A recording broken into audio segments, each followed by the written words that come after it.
ब्रह्मानन्दम्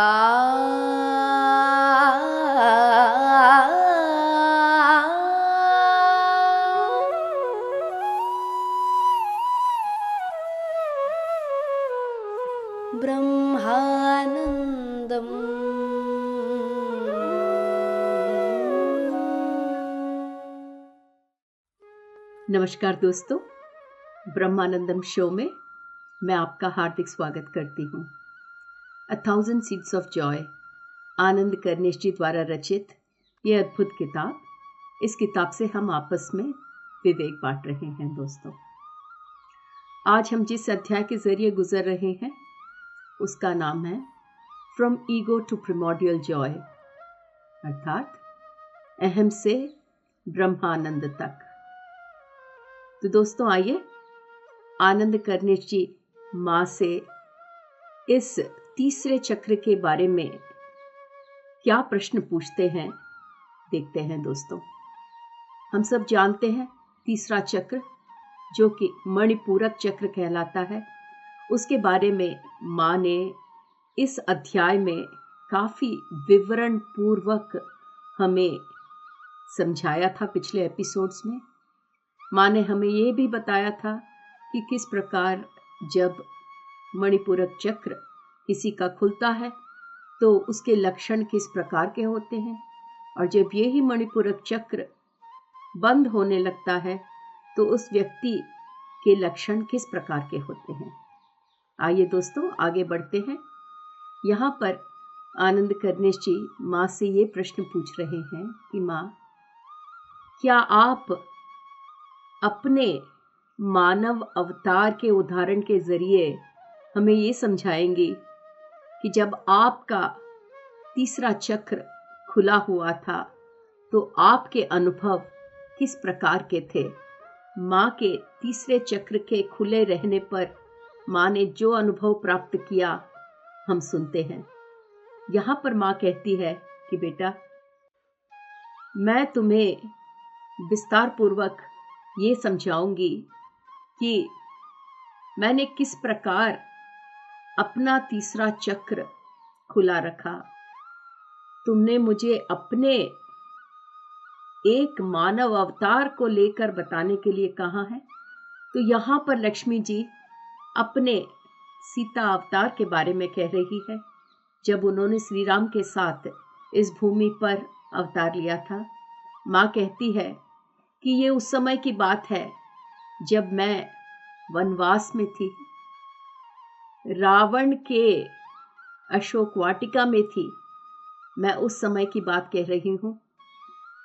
माँ कहती है कि मेरी जिंदगी उस अवतार में काफी परिवर्तनों के जरिए गुजरी, और ये परिवर्तन मेरी जिंदगी में तब आया जब मैंने अपने तीसरे चक्र के इर्द गिर्द जो अहम रहता है उसके सामने अपने आप को समर्पित किया।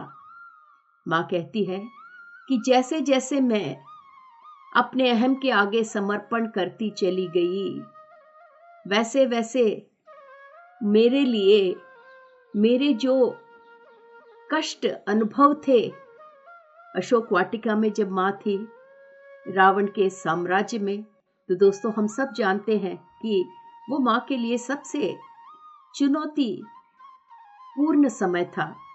तो माँ कहती है, जैसे जैसे मैंने समर्पण के मार्ग में कदम आके रखे, वैसे वैसे मेरी जो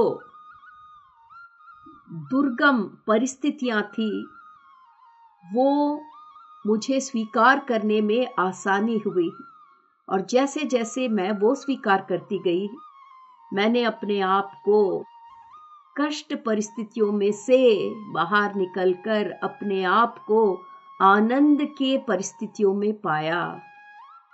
दोस्तों, यहाँ पर जो माँ कह रही है कि जब भी हम समर्पण के मार्ग को अपनाते हैं, समर्पण का मार्ग हमें सिखाता है कि हम जो भी परिस्थितियों में हैं उसे हम बिना कोई जजमेंट के स्वीकार करें, और जब हम उसे स्वीकार कर पाते हैं तो वही समर्पण और स्वीकृति हमें उस चुनौती भरे हुए परिस्थितियों से आगे निकाल कर आनंद के मार्ग पर ले जाता है।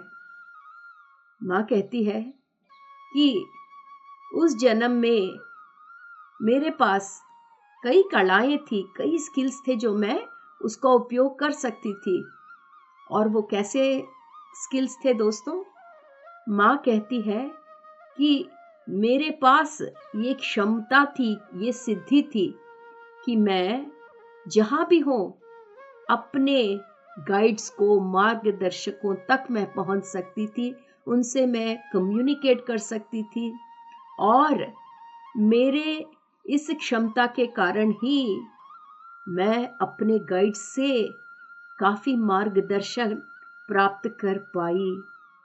माँ कहती है कि ऐसे कई संदेश और चैनलिंग मैसेजेस उस समय पर मैंने अपने मार्गदर्शकों से, गाइड्स से प्राप्त किया। दोस्तों, जब हम गाइड्स के बारे में बात करते हैं तो ये कौन से गाइड्स हैं दोस्तों? जब भी हम गाइड्स कहते हैं, ऐसा नहीं है कि सिर्फ सीता माँ के जीवन में ही गाइड्स होते हैं। हम सबके जीवन में मार्गदर्शक, गाइड्स, एंजल्स, ऐसे कई आध्यात्मिक लोक के कई जीव, प्राणी, बीइंग्स हमारे सहायता के लिए हमेशा मौजूद रहते हैं।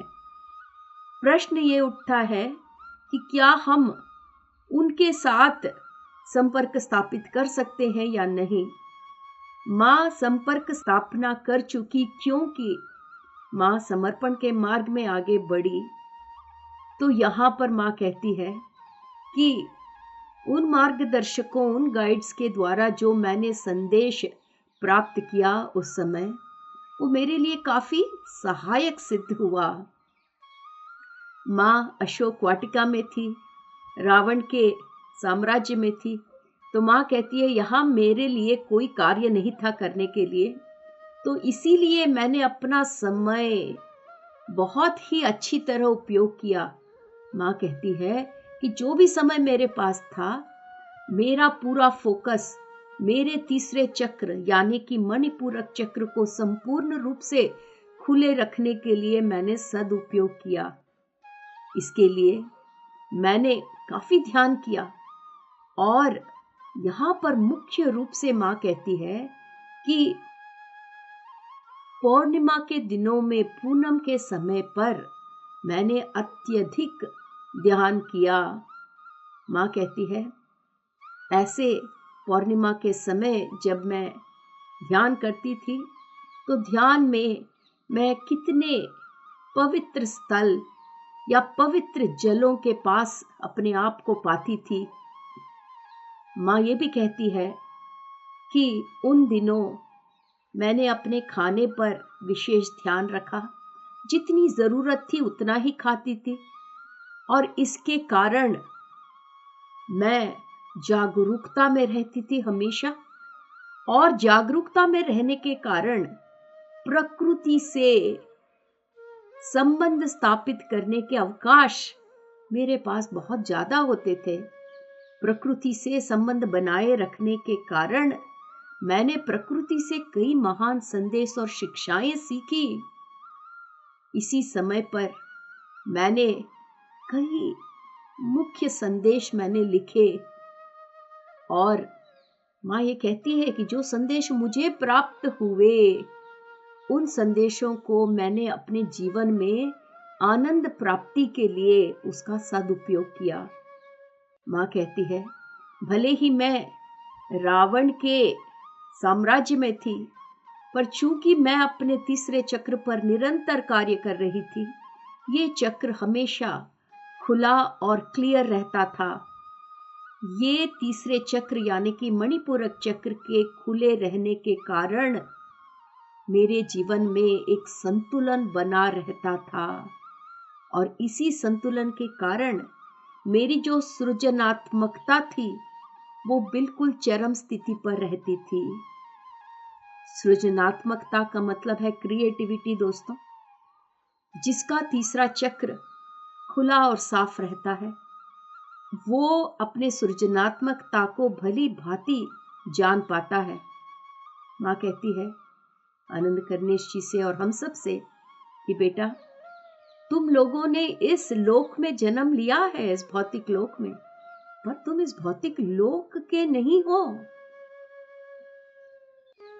इसका मतलब ये कह रही है माँ कि जब भी हम इस मानव शरीर में आते हैं तो इस मानव शरीर को अपना बनाते हैं, जो बहुत अच्छी बात है, पर अपना बनाते हुए उसमें खो जाते हैं, बाकी सब से अनभिज्ञ हो जाते हैं। तो माँ कहती है कि बेटा, तुम इस भौतिक शरीर में आए हो, पर ये तुम्हारा परमानेंट निवास नहीं है। माँ आनंद करनेश जी से कह रही हैं कि अब तो तुमने भी अपने खाने पर विशेष ध्यान देना प्रारंभ किया है। तुम जो भी खाते हो वो बहुत ही सिंपल खाना है, सरल खाना है। और माँ आनंद करनेश जी से यहाँ कह रही है कि तुमने भी अधिक से अधिक ध्यान करने का चॉइस अपनाया है जिंदगी में। ऐसे हैबिट्स के कारण क्या तुमने ये नहीं पहचाना कि तुम्हारे जिंदगी में कितना परिवर्तन आया है? तो इसके जवाब पर आनंद करनेश कहते हैं कि हाँ माँ, बहुत ही बड़े परिवर्तन मेरे जिंदगी में आए हैं इन बदलाव के कारण। और ये जो बदलाव आए हैं मेरे जिंदगी में, जिसके कारण मेरी जिंदगी में महान परिवर्तन आ रहे हैं, वो पिछले कुछ सालों में बड़ी तेज गति से परिवर्तित हो रहे हैं। तो माँ कहती है कि हाँ बेटा, एक समय था जब तुम ये सोचते थे कि तुम्हारी जिंदगी बहुत चुनौतीपूर्वक है, बहुत ही कष्ट है, पर आज तुम अपनी जिंदगी को देखकर अपने जीवन विधान पर जब गौर करते हो तो महसूस करते हो कि कितना बड़ा परिवर्तन तुम्हारे जिंदगी में तीव्र गति से आया है।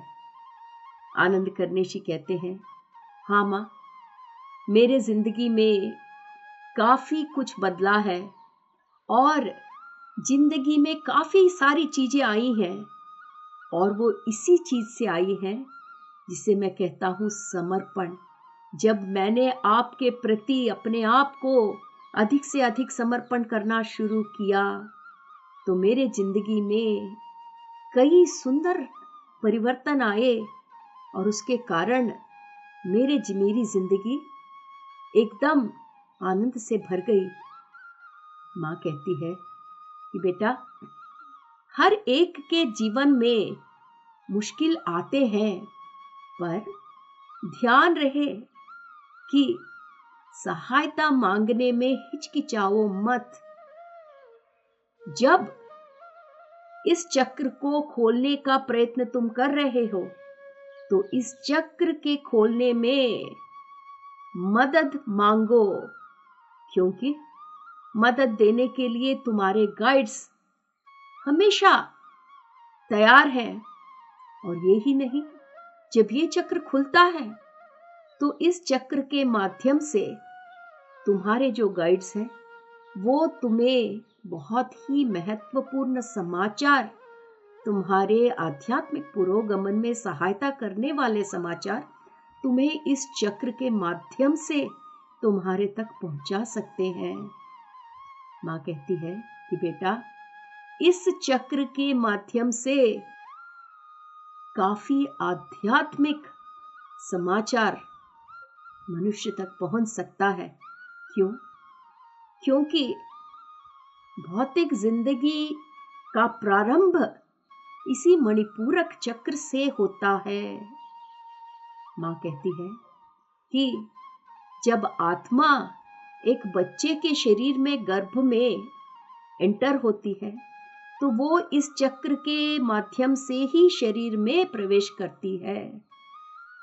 तो ये चक्र बहुत ही महत्वपूर्ण है हर मनुष्य की जिंदगी में। ये ही नहीं, जब बच्चा माँ के गर्भ में पलता है तो बच्चे का आहार पोषण भी, माँ से जो आहार बच्चे को पहुंचता है जिसे अम्बिलिकल कॉर्ड कहते हैं, वो भी इस चक्र के आसपास ही होता है। माँ कहती है कि बेटा यही नहीं, मुख्य रूप से ये भी जानना जरूरी है कि ये चक्र ही वो स्थल है जहां से जन्म होने के अंत में, जन्म खत्म हो जाने पर, या ये मनुष्य का अवतार ये जो तुम्हारा खत्म हो जाता है, तब तुम्हारी आत्मा इस शरीर से इस चक्र के द्वारा ही बाहर आ जाती है। ये एक बहुत ही विशेष ज्ञान जो माँ हमें दे रही है। हमने आज तक काफी तरीके से ये सुना है कि जब प्राण जाते हैं या जब आत्मा शरीर को छोड़ के जाती है तो या वो सहस्त्रार से जाती है या फिर कहीं और से जाती है। पर दोस्तों, यहाँ पर माँ हमें बता रही है कि सामान्य रूप से जब मनुष्य का जन्म खत्म होता है तो वो जो मृत्यु के समय जो आत्मा है जब शरीर को छोड़ती है, वो इसी चक्र के स्थल से आत्मा शरीर से मुक्त होती है। तो माँ कहती है कि बेटा ये जो चक्र है ये एक बहुत ही क्रिएटिव जगह है, क्योंकि यहाँ से मनुष्य के जिंदगी में काफी सुंदर परिवर्तन आ सकते हैं, काफी सुंदर चीजें मैनिफेस्ट हो सकती हैं। और ये जो चक्र है इसको ये माना जाता है कि ये सूर्य से इसका संबंध है, और ये सही है। इस चक्र का संबंध सूर्य से है, इसीलिए सूर्य के किरणों के संबंध होने के कारण ये चक्र सबसे ज्यादा उजाला और क्लियर चक्र है। तो यहाँ आनंद कर्णेशी माँ से पूछ रहे हैं, माँ अभी अभी आपने हमें बताया कि ये चक्र सूरज के साथ संबंध रखता है, क्या इसीलिए अंग्रेजी में इसे सोलार प्लेक्सस कहते हैं? दोस्तों, संस्कृत में इसे मणिपूरक चक्र के नाम से जाना जाता है, पर अंग्रेजी में इसे सोलार प्लेक्सस कहते हैं। तो आनंद कर्णेशी कह रहे हैं कि क्या सूर्य से संबंध रखने के कारण इस चक्र को सोलार प्लेक्सस के नाम से जाना जाता है? माँ कहती है, हाँ बेटा, ये जो चक्र है इसका रंग का मतलब ये है दोस्तों, अगर आप कभी इंटरनेट में चक्रों को देखो या फिर कोई भी किताब में, तो हर एक चक्र के नाम, हर एक चक्र के आगे एक ध्वनि और चक्र का एक रंग होता है। तो ये जो तीसरा चक्र है मणिपूरक चक्र, माँ कहती है कि ये चक्र का रंग है सुनहरा, एकदम सूर्य के तरह सुनहरा रंग, और ये इतना उजाला रंग है इस चक्र का। जब लोग इस तीसरे चक्र के खुलने पर संदेश अपने गाइड से, अपने पूर्णात्मा से जब आध्यात्मिक संबंध स्थापित करके यहाँ से संदेश प्राप्त करने लगते हैं, तो उनकी सृजनात्मकता और भी बढ़ जाती है। काफी बार दोस्तों हम कहते हैं कि पता नहीं कहाँ से मुझे ये आइडिया आया, ये सोच आया, पर कितना बढ़िया था ये। तो ऐसी चीजें जो हम पहले नहीं जानते पर एक दिन अचानक हमारे मन में उठती है, जिसे हम प्रेरणा कहते हैं, इनसाइट्स कहते हैं, ये वही संदेश हैं जो हम इस मणिपूरक चक्र के माध्यम से अपने आध्यात्मिक गाइड्स और पूर्णात्माओं के पास से संदेश प्राप्त करते हैं। माँ कहती है कि इस चक्र में प्रेम को बढ़ाने की शक्ति है। माँ यहाँ पर हमें थोड़ा रिफ्लेक्सोलॉजी भी समझा रही है दोस्तों। रिफ्लेक्सोलॉजी, जैसा आप लोग जानते हैं कि हमारे शरीर के प्रतिभाग से जो एक नर्व है वो हमारे पैरों के तले पहुंचता है। तो रिफ्लेक्सोलॉजी में लोग क्या करते हैं कि आपके पैरों के तले मसाज करते हैं, क्योंकि उन्हें मालूम रहता है कि कौन सा भाग पेट से कनेक्टेड है, कौन सा भाग आपके हृदय से कनेक्टेड है, कौन से भाग आपके आंतड़ियों से कनेक्टेड है। तो तो माँ कहती है इसी प्रकार ये जो मणिपूरक चक्र का ये जो प्रांत है वो आपके पैर के बिल्कुल नीचे के भाग में बीच में स्थित प्रदेश से वो कनेक्टेड है। इसीलिए जब आप चलते हो बगैर चप्पल के, जब आप भूमि से डायरेक्ट संपर्क स्थापित करते हो, तब इन पैरों के माध्यम से आप अपने मणिपूरक चक्र और भूमि के साथ संबंध स्थापित कर पाते हो। काफी बार जब हम हेल्थ कैंप्स में पहुंचते हैं, नेचुरोथेरेपी के जगह पर पहुंचते हैं, तो माँ कहती है वहां पर लोग आपको पेट के बल जमीन पर सोने के लिए कहते हैं, क्योंकि उससे हीलिंग होती है। और हीलिंग क्यों होती है दोस्तों? हीलिंग इसलिए होती है क्योंकि जब आप पेट के बल जमीन पर सोते हो तो आपका ये जो मणिपूरक चक्र है वो हमारे पृथ्वी माँ के संपर्क में आ जाता है। और पृथ्वी माँ का कार्य ही ये है कि एनर्जीज को संतुलन करना, हील करना, और इससे काफी हीलिंग होती है।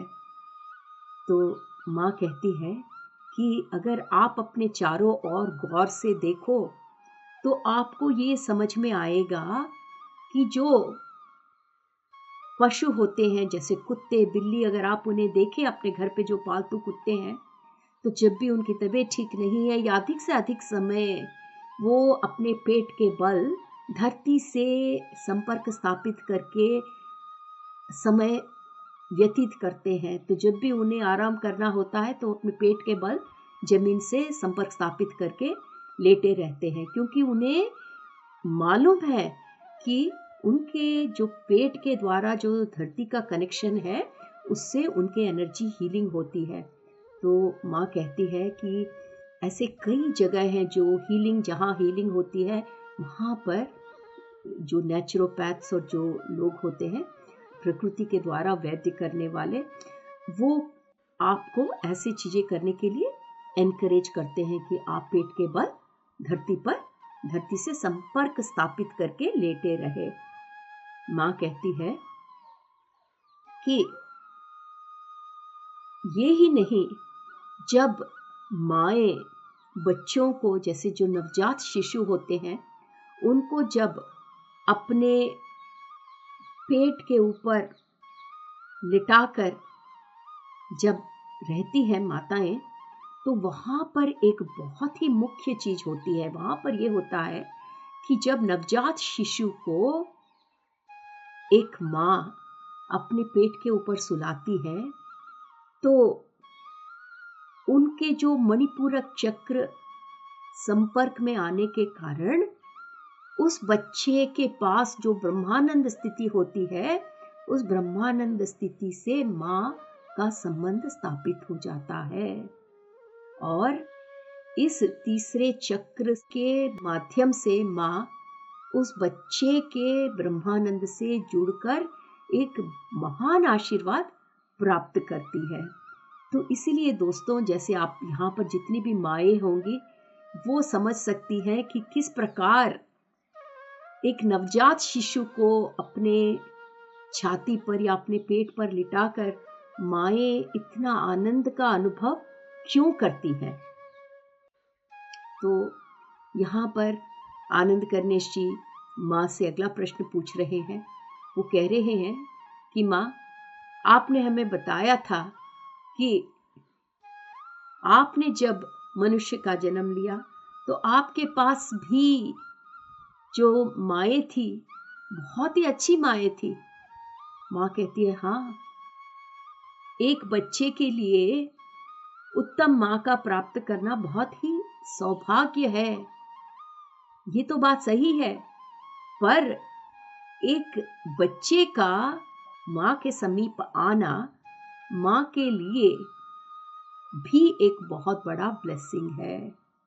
वो इस प्रकार कि माँ के लिए वो एक अवकाश है, वो एक अपॉर्चुनिटी है कि वो अपने बच्चे को अपने करीब रखकर उनके मणिपूरक चक्र के साथ जोड़कर अपने कर्म को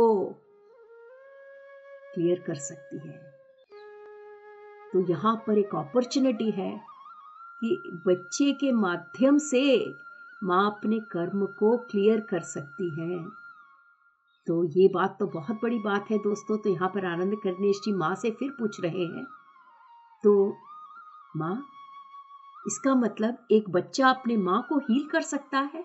माँ कहती है, हाँ बेटा, जो अनाहत चक्र है, हृदय के पास का चक्र, और जो उसके ऊपर के चक्र हैं, जैसे विशुद्ध चक्र गले के पास, भौं के बीच में आज्ञा चक्र, सहस्त्रार चक्र, माँ कहती है कि एक बच्चे का अनाहत और ऊपर के चक्र सब एकदम साफ और क्लियर रहते हैं, जिसके कारण जब बच्चे माँ के संपर्क में आते हैं तो उन ऊंचे चक्रों के खुले रहने के कारण माँ के नीचे के 3 चक्र हील होना शुरू हो जाते हैं। मास्टर्स, दोस्तों, ये बहुत ही अद्भुत बात है जिसे हम गौर से सुने और समझने का प्रयत्न करें। माँ यहाँ बता रही है, एक नवजात शिशु के उच्चतम चक्र यानी कि अनाहत, विशुद्ध, आज्ञा और सहस्त्रार चक्र एकदम क्रिस्टल क्लियर और खुले रहते हैं। और जब माँ अपने बच्चों के साथ भौतिक संपर्क में आती है, उसके कारण माँ के पहले 3 चक्र यानी कि मूलाधार, स्वाधिष्ठान और मणिपूरक चक्र, ये तीनों चक्र हील करने के लिए माँ के पास एक अद्भुत अवकाश, अपॉर्चुनिटी प्राप्त होता है। तो दोस्तों, तीसरे चक्र के बारे में हमने कितना कुछ सुना और जाना। आज का एपिसोड हम यहाँ समाप्त करते हैं। अगले एपिसोड में हम माँ के मुख से और भी जानेंगे। धन्यवाद।